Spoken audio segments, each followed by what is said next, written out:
This is the angle, yeah? Yeah. Now pull him back. Oh, Yeah. let's have that together. Yeah. Sick. Sick There we guy. go. Tunnel mode activated. Tunnel mode activated. Yeah, boy.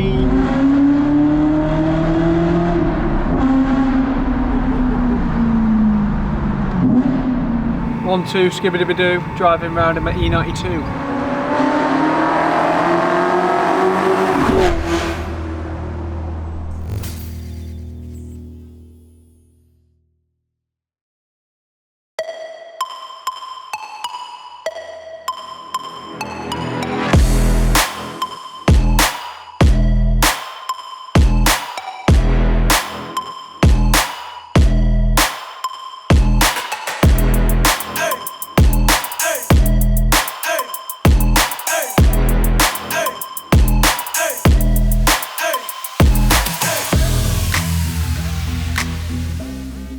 So Dave, introduce yourself and what car have you brought down today? Hey up, I'm Dave. I'm the graphic designer, do the photos and I look after the marketing side at Tegiwa. And this is my BMW E92 M3.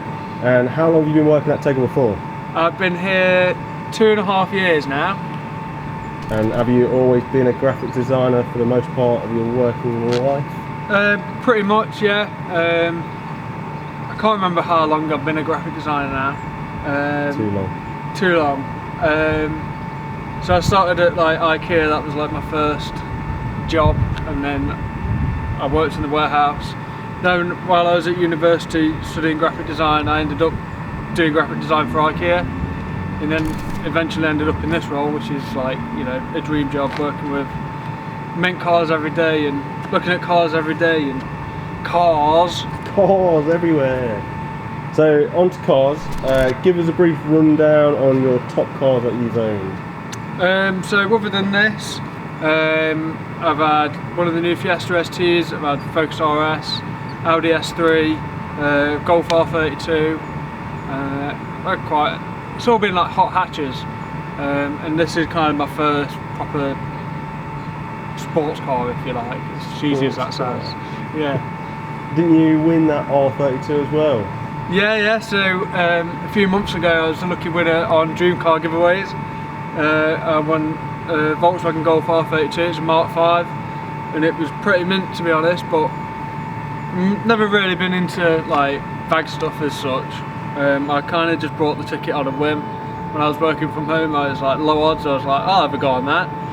And then a few weeks later it was like, Dave, you won a car, mate. And I was like, what? Thought it was a troll, but yeah, so I had that for a couple of months and put an exhaust on it, put some nice wheels on it, and then was like, I don't really want this. Done with that. Yeah, and this has always been my dream car, so I sold that and yeah, bought this beast. So where did your interest of cars kind of come from? I guess like most people my age, I'm 27. A lot of people like Fast and Furious films, like saw that and I was like, yeah, flames and civics and 250 gears. yeah. So yeah, like that got me hooked, and then Need for Speed Underground on PlayStation 2, lost countless hours to that game, and then yeah, I guess that's where it all started for me. And my mum's been into Formula 1, my dad's into touring cars, and yeah, just love cars. Yeah, so it's always been in kind of like the family as well, yeah. So what led you to buying this car specifically?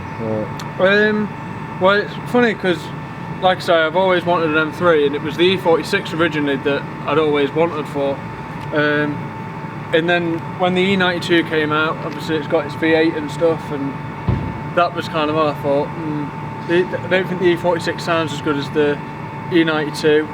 I'd like to try an E46 one day, but yeah, it's the last manual M3, the only first and last with the V8, and I was like, yeah, it's the one. I love how it looks. Yeah, there's a few things really, but yeah. And finally, the most important question that I forgot to ask Chris on the last feature was, what's your favourite takeaway? Favourite takeaway? Gotta be an Indian curry. Hands down, every time. It's not even, no competition. That was easy. So shall we get the camera off the tripod and take a walk around your car? Yeah man, let's do it. Yeah, so car's Silverstone blue. They say it's blue, but it's quite silver. But it kind of depends how the light hits it. Like sometimes it's silver, sometimes it looks quite blue. And then I've got the M3 5.9 wheels. So I think they're 9.5J up front, 10J at the rear. Yeah. I've got 20mm spacers on the front, 15 on the back. Got Michelin Pilot Sport 4S's, 235 here, 275 down there. We've got like the carbon splitters, Yeah. just the side tutors, not a full one. And do you plan on keeping them? Yeah, I would like the full GTS carbon splitter, but chances are I'm going to smash it up on my drive, so not a good move really. No. But I might get a splitter you can get just to tidy the front end up. Might put one of them on. Brakes, so the standard brakes at the minute. Yeah. One thing that does like this car down is the brakes. Like, it's like they designed the car and engineered it really well. And Friday afternoon they were like, "Mate, stick these brakes on." So yeah, I think I'll probably upgrade the pads, probably put some DS 2500s in at least. Maybe some Hellines or something, but yeah, the brakes aren't the best. Yeah, they hold the car back, I'd say. Yeah. But yeah, or maybe a big brake kit, I'm not sure. Yeah, maybe one day. Yeah. Your roof? My roof, yeah. Is that actually carbon fibre? Yeah, so all the M3s, well, pretty much all of them, you can get like one with a sunroof, but they're well rare. Well rare? Well rare. Yeah, so it's a carbon roof from factory, and that was designed to keep a lower centre of gravity. I've just had it all re-lacquered, so there was a bit of lacquer peel, which is pretty common actually on the E92. So I've just had it all stripped back and re-lacquered, but yeah, it looks mega in the sun. Yeah, Proper definitely. good. I'm guessing the side skirts there just stock as well. Yeah. Pretty much everything body-wise is stock really. Yeah. It's on lowering springs as well. Do you know really what brand? Not sure. No. Not sure. Do you think you'll ever put it on coilovers in the end? Yeah, I'd love to get the front a little bit lower so it sits a bit nicer. Yeah. I don't really like that arch gap at the front, but like I say, my drive's pretty steep and I'm only going to end up crunching bumpers and stuff like that if I start messing with coilovers. Yeah. Yeah. Maybe one day might move house. Yeah. But yeah, like, absolutely love the fitment on the rear. So tucked and aggressive. Whoa. So the rear? The rear, yeah. So it's got a nice carbon lip on here. That also looks mega in the sun. Exhaust, so I've got Tegiwa primary decats, I've got secondary decats, and then I've got a trick valved exhaust. So with the valves open, the system comes through the back box and out of these tutors, and then with the valves, did I say valves open or valves closed? That's with the valves closed anyway. Oh, is it? Through here, and then valves open. You put your camera under there, you can see where it ends. Where's it end?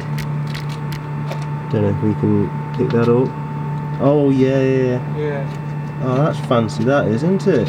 Yeah, so it's pretty bloody loud with. I bet it is. Yeah.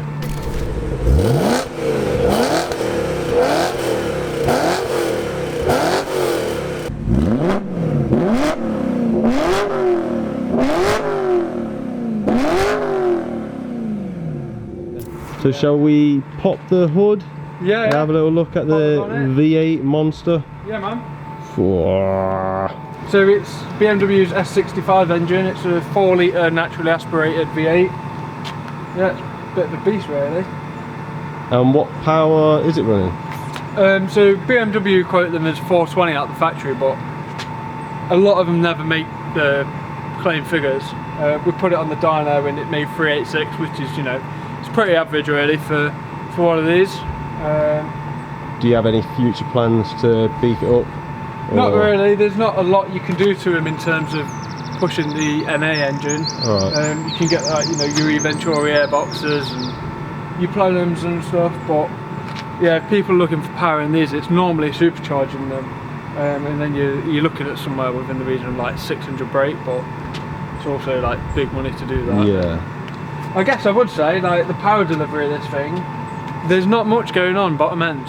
You'll see when we go out for a drive, but Yeah. all your power is pretty much after like 4.5, 5,000 RPM. That's Okay. really when you're putting the hammer down. Yeah, yeah. Perfect for a track, but yeah, if you're driving it on the road, sometimes it can be quite hard work getting it in that power Yeah, you band. gotta like wring its neck. Yeah, it's a little bit like a K20 in that respect. Right.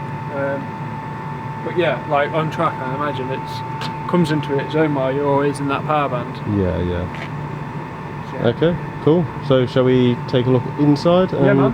Let's have a look. So yeah, this is the inside. You might be able to tell it's a pre-LCI. So I think it was 2010. The LCI came along, which is like the facelift one in BMW chat. It had like a better iDrive. This is 2008, so kind of one of the earlier M3s, but that iDrive system is quite clunky. Yeah. If anyone was thinking about buying one, then if you got the pennies, I would recommend an LCI with the updated iDrive system. But yeah, like lovely place to be still. Aged well, I think. These are full leather heated seats. I was never like keen on the seats really. I thought, oh, they look a bit 320D. Yeah. But after spending some time in them and stuff, like they're proper comfy. Grown on you. Yeah, like they hold you well, and you know, like the bolsters, you can change them exactly to how you want them. They're electric. Yeah, like they're not a Recaro, but they do the job. It's manual as well, so they did this car in either manual or the DCT, which is dual clutch transmission. Yeah.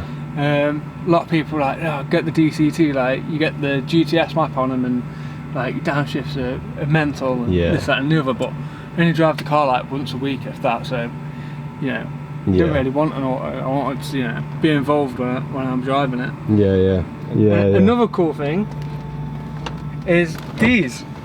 Oh, that is fancy, isn't it? Like, what a little quirk You would that have thought. is. Yeah, That is. it's like proper handy. Yeah, definitely. Definitely. Are these cup holders? No. Yeah. They. Oh my god. Yeah. That is the best thing ever. Yeah, it's like, pretty cool. And there's one on your side as well. Look. how about that? Like, that's the one thing in the 135i. Just a lack of cup holders. Yeah. And then like round the back here. So this is the little box that controls the exhaust from the fob. I was wondering when I was filming inside what that was. Yeah, so that sends the signal and that runs down Okay. to your valves. Do you think you'll tidy that up later down the line? Yeah. Or is it? The guy that I bought this car off, Fish, like sound guy, shout out. He had this done the week before I bought the car. Right. So yeah, like that just needs tidying up and Yeah. hidden away, but yeah. Is that a bit of a job I to don't do? think so. I Bit- think these just need extending and that going somewhere. Like Got ya. that can always. Yeah. Right. So, shall we take it for a spin? Yeah, man. Let's go. It's nice, this isn't it? It is. Two friends going for a drive. Friends, yeah. Chilling, man. man. So this is with the valves closed. Yeah. So quiet. Like proper crazy, isn't it? So there's a power button. You've got your traction button. Yeah. You also got your M button on the steering wheel. You what, sir? So M. Oh yeah. So you can like configure that to do a load of different things. So like everything's just in like the fastest you could go. Yeah. Because you're super fast. Yeah. And then if you turn your traction off, like it gives you 3 different warnings. Like it's like you turn traction off. You know about this. Yeah. So you've got like 1, 2, 3, 4. That might be because of handbrake, the red one. Right. Yeah, it gives you all the warnings. Like you may crash. It's very much like the 135i. Like you click it once and that's like you can let it twig out a bit. Yeah. And then when it's completely off, you crash in a wall. So like power mode is always on from when you switch it on. Right. And it can be like quite jerky. Like I'm not sure whether that's the manual gearbox, but the manual box is very clunky.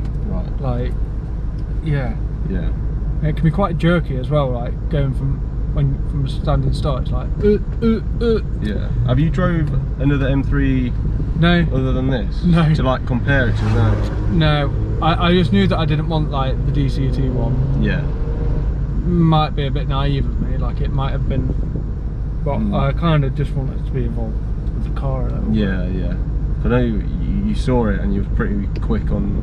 Yeah, so I did kind of like what you shouldn't do when buying a car. This was the first one that I'd looked at, and I went with Mike to view it, and was like, yeah, nice, nothing really like wrong with it. Yeah. And I was like, no, I'll play hardball. Like, we'll go.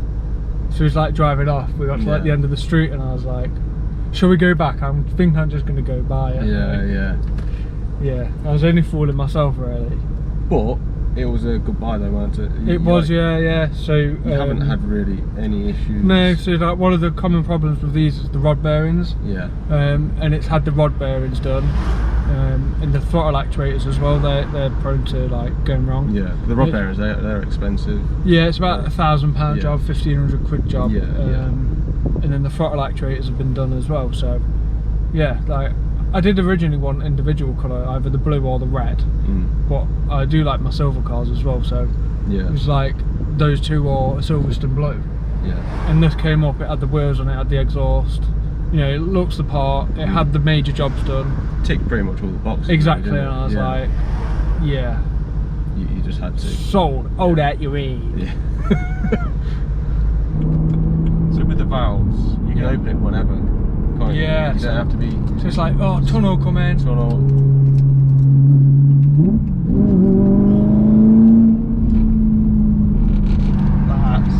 That's good, isn't it? How it just like changes just like that. That's unreal. And between like 3 and 3.5, there must be some sort of crossover. Yeah. And the noise like changes. Yeah. Tunnel mode activated. Tunnel mode activated. Yeah, boy. Give it a cheeky second.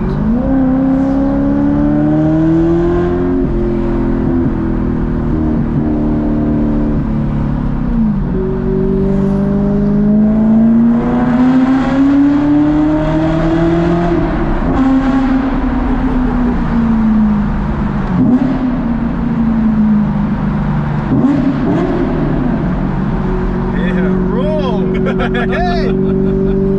That's mental. That is actually Nice, isn't it? Yeah.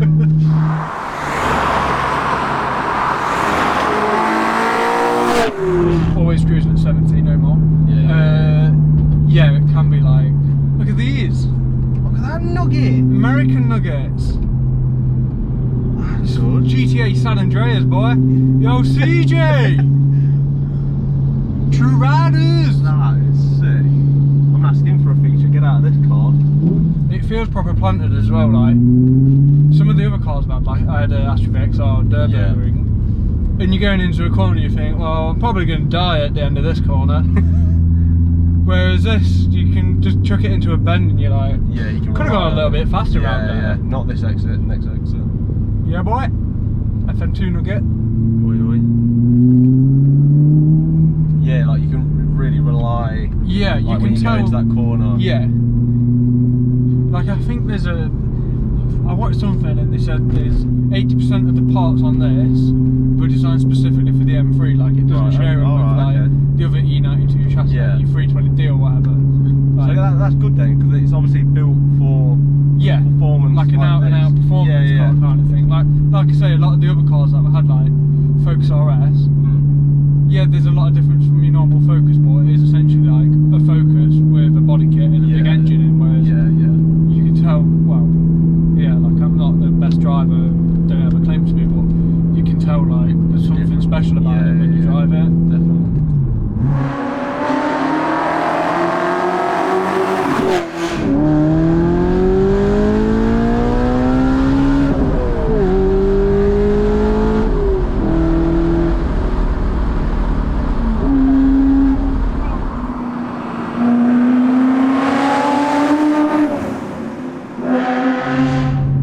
Cruising around now, we've done 13 to the gallon.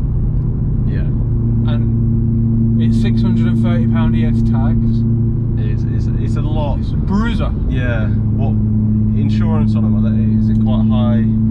So I'm 27. I paid, I think it was £600 for this year with all mods declared. It's not bad. Really good actually. Yeah. Like really good. It's not bad. Because yeah, that's actually really good. Because mine was 1,000 with the 135i. Yeah. Which I know is different kind of ballpark, but. Or should I leave it open? I don't know, you leave it open. Yeah. I could kind of, yeah, long journeys, it's very, yeah. All the time, yeah. Really good.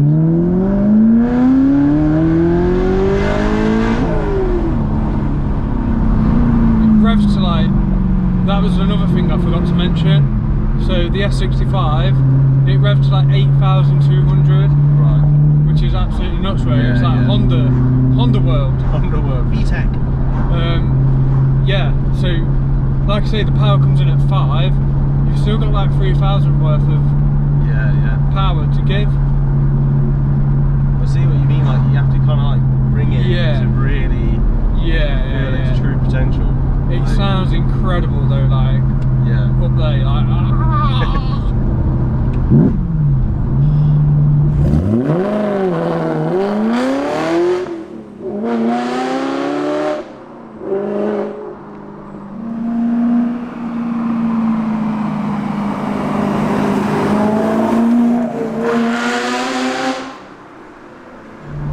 Like comparing it, I know I keep going back to the 135i. Yeah, yeah. That's like the only other closest thing that I've got. yeah. Like, So I drove your 135i, Yeah. Mike's 135i, and the power delivery was totally different. Yeah. Like I loved how the power was on that. Obviously, it wasn't standard. It was like 380 brake. quite quick, straight away. But the power was at the bottom.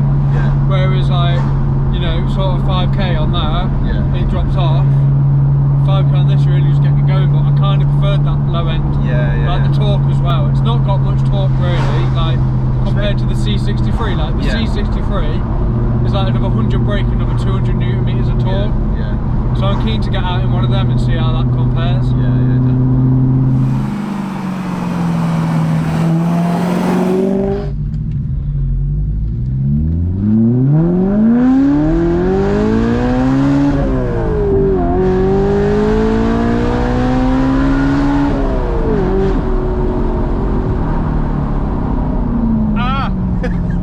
Why are we still going straight out of bend? So yeah, that's 8k.